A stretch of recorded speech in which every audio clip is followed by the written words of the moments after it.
Hello, Scorpio. Welcome to your 2025 reading look ahead. My name is Abby. The first area we're going to have a look at is the area of self, home, and spirituality.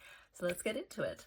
We have the Ace of Swords and then the Four of Cups. So at the very start of the year, I feel like you are having a personal breakthrough with the Ace of Swords. You may feel victorious, but I feel like it's more like something has become unstuck in the area of spirituality or self, whether it's like a personal breakthrough, like you've realized something about yourself, or a spiritual breakthrough where you've like integrated a new idea, a new concept.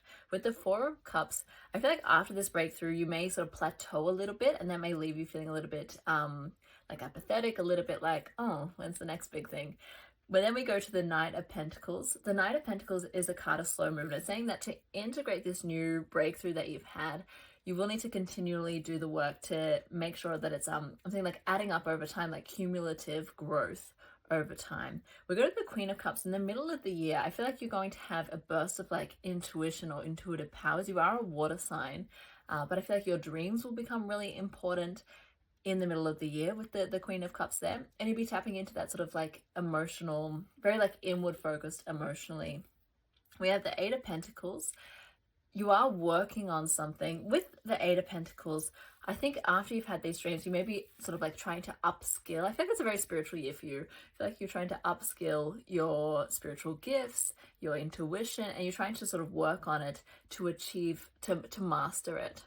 Then we have the Nine of Cups. I think you do sort of master it with the Nine of Cups. I would say you've sort of achieved your personal desires, personal realization as well. You may be a very powerful manifester at that time in the middle of the year as well, because the Nine of Cups is saying you're matching the vibration of the things that you want. So I feel like the middle of the year is going to be really powerful for you spiritually and in terms of manifestation as well, Scorpio. Then we move to the King of Cups. I feel like you've sort of gone on this sort of internal sort of self journey in the middle of the year. The King of Cups is saying now you're ready to sort of help others with what you've learned. So giving other people advice, allowing other people to rely upon you or to come to you for advice, comfort, guidance, etc. with the King of Cups. So I really like that. Then we go to the Sun. The Sun, this is in the second half of the year, so this may be in your astrological season as well, Scorpio season next year. The Sun is saying like things are looking bright, happiness, joy. I just feel like you've done the inner work in the year. You've opened up new spiritual gifts. You're helping other people with it, and it's like your heart is fully opened. Then we've got the Hanged Man. By the end of the year, this is like, again, I feel like you want a new, like you want something new again, and you're sort of waiting for that new perspective, that new realization. We do have Ace of Pentacles on the bottom of the deck, and there it is. And that would say that, again, you're looking for a new opportunity, and new opportunity is coming at the end of next year / the start of 2026. Let's get some advice for you, Scorpio. How can Scorpio live their best life spiritually? Okay, I will put the journal prompts for these cards in the description below. We have Let In. It is safe to let down your walls. I let go of resistance by accepting what is. I welcome in love, hope, and joy. I feel like that's your breakthrough moment. You're finally letting something in. Honor yourself. You are a powerful divine being. Act like it. I am proud of who I am and who I am becoming. I deserve love. This is you in the middle of the year, really honoring the self, tapping into the self, and knowing how powerful you are. And we have Pathways. Your story is yours to write. I take each step with grace, and I have faith in the ever unfolding story of my beautiful life. I feel like this is your whole journey over the year.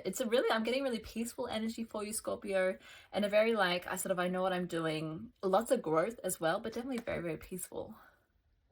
Okay, Scorpio, in the area of love and relationships in 2025, we start with the Five of Swords. This is feeling very defensive and threatened by love. I feel like you're feeling in a very vulnerable spot at the very start of the year, and this may lead you into a single moment with the Hermit there. So I feel like single time is on the cards for the start of 2025. If you're in a committed relationship, if you're not and you're not leaving it, then this would mean that you're sort of just taking time to introspect and really look deep within yourself. Eight of Wands. There's like some kind of divine justice coming in here with the Eight of Wands to the Justice card. Eight of Wands is a little bit of divine intervention, fast movement, messages coming in. So there's something being made fair here. And more than fairness, it's kind of more like there's something sort of coming to you. Maybe good karma is coming in really fast. With the Two of Swords, then you're sort of faced with the decision. I feel like you don't feel ready to move to the island. So there's an island behind it. And I don't feel like you feel ready to do it. And you're kind of like, I want to stay blind and in my little bubble. Because you do have sort of a very vulnerable energy around love at the start of the year. And then with the World card, I think you finally allow yourself to let go and move through. The World card is a card of transition. It's the end of one cycle and the beginning of another. It means that you've accomplished what you've needed to accomplish, learn what you need to learn, and you're ready to move forward. So I feel like you do end up going through some kind of gateway or like turning point. And it's more than a turning point, actually. It's like a whole new, like, I'm actually ready for this next step in love and relationships. We go to the Two of Wands, then you're starting to get desires. You're starting to get, maybe there's a person that you're desiring, but the Two of Wands is saying, I know where I want to go now. I feel like you're clearer more on what you want from love and relationships.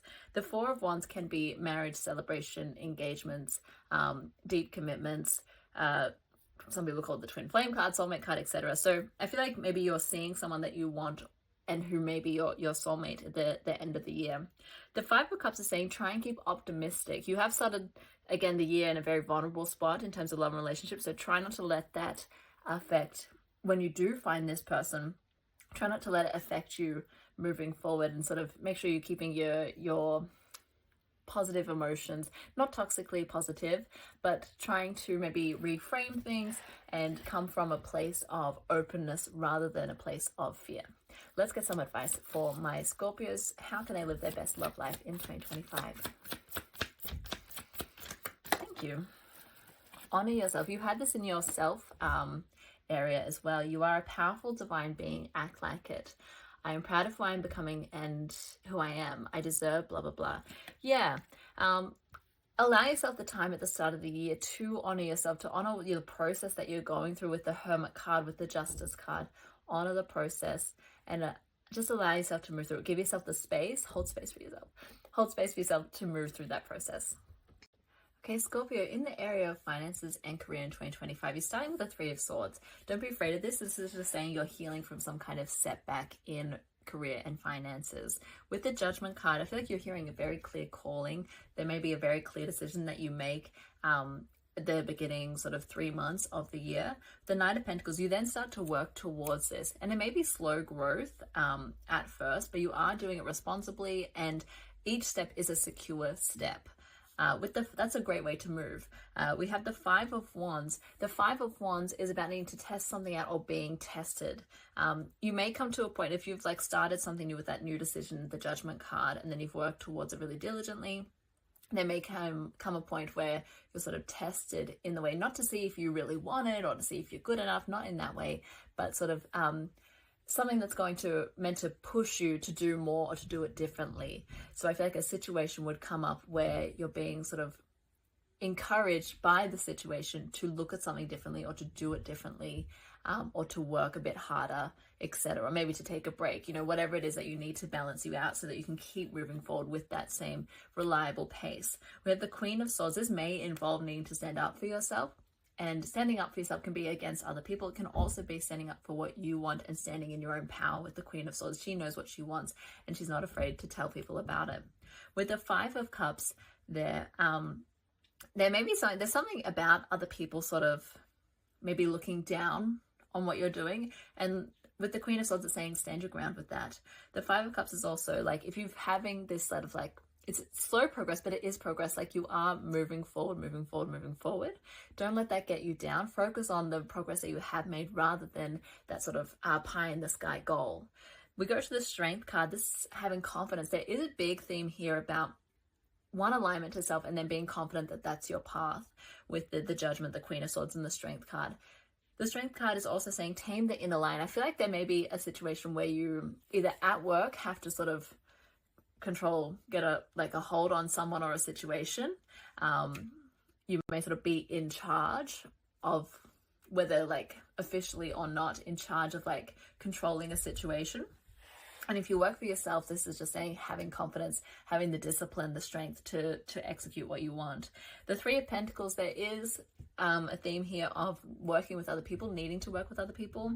Three of Pentacles is teamwork makes the dream work. It's also a kind of other people recognizing what you have to offer. The Nine of Swords, where maybe you're ending the year on a little bit of anxiety. Maybe your work situation hasn't panned out the way you wanted to, but the bottom of the deck card was the Lovers. I feel like this is saying everything is your choice this year with work. It's your choice to run away with it.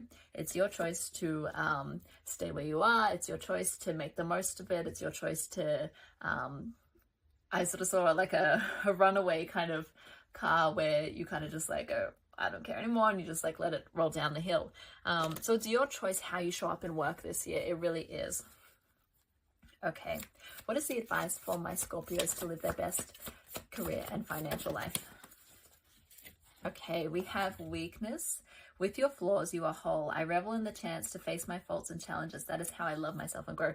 Definitely with the 5 of Wands, with the 3 of Swords at the start, you are, and the Strength card and the 5 of Cups, you are being called to sort of embrace setbacks, embrace weaknesses, faults in your career, and trying to learn from them as well, and have confidence despite them. We have illusion. You are being called to see through the illusions of fear, power, and ego. All illusions fall away now. I see with clarity and focus. Yeah, with the Judgment card and the Queen of Swords, there is definitely a sense of needing a strong sense of self and direction this year in 2025. And it could be needing it or you having it. It's your choice if you're in that state of, I really need that direction, or I have it and I'm confident in it. Thank you so much, Scorpio. I'll see you in the next one. Bye.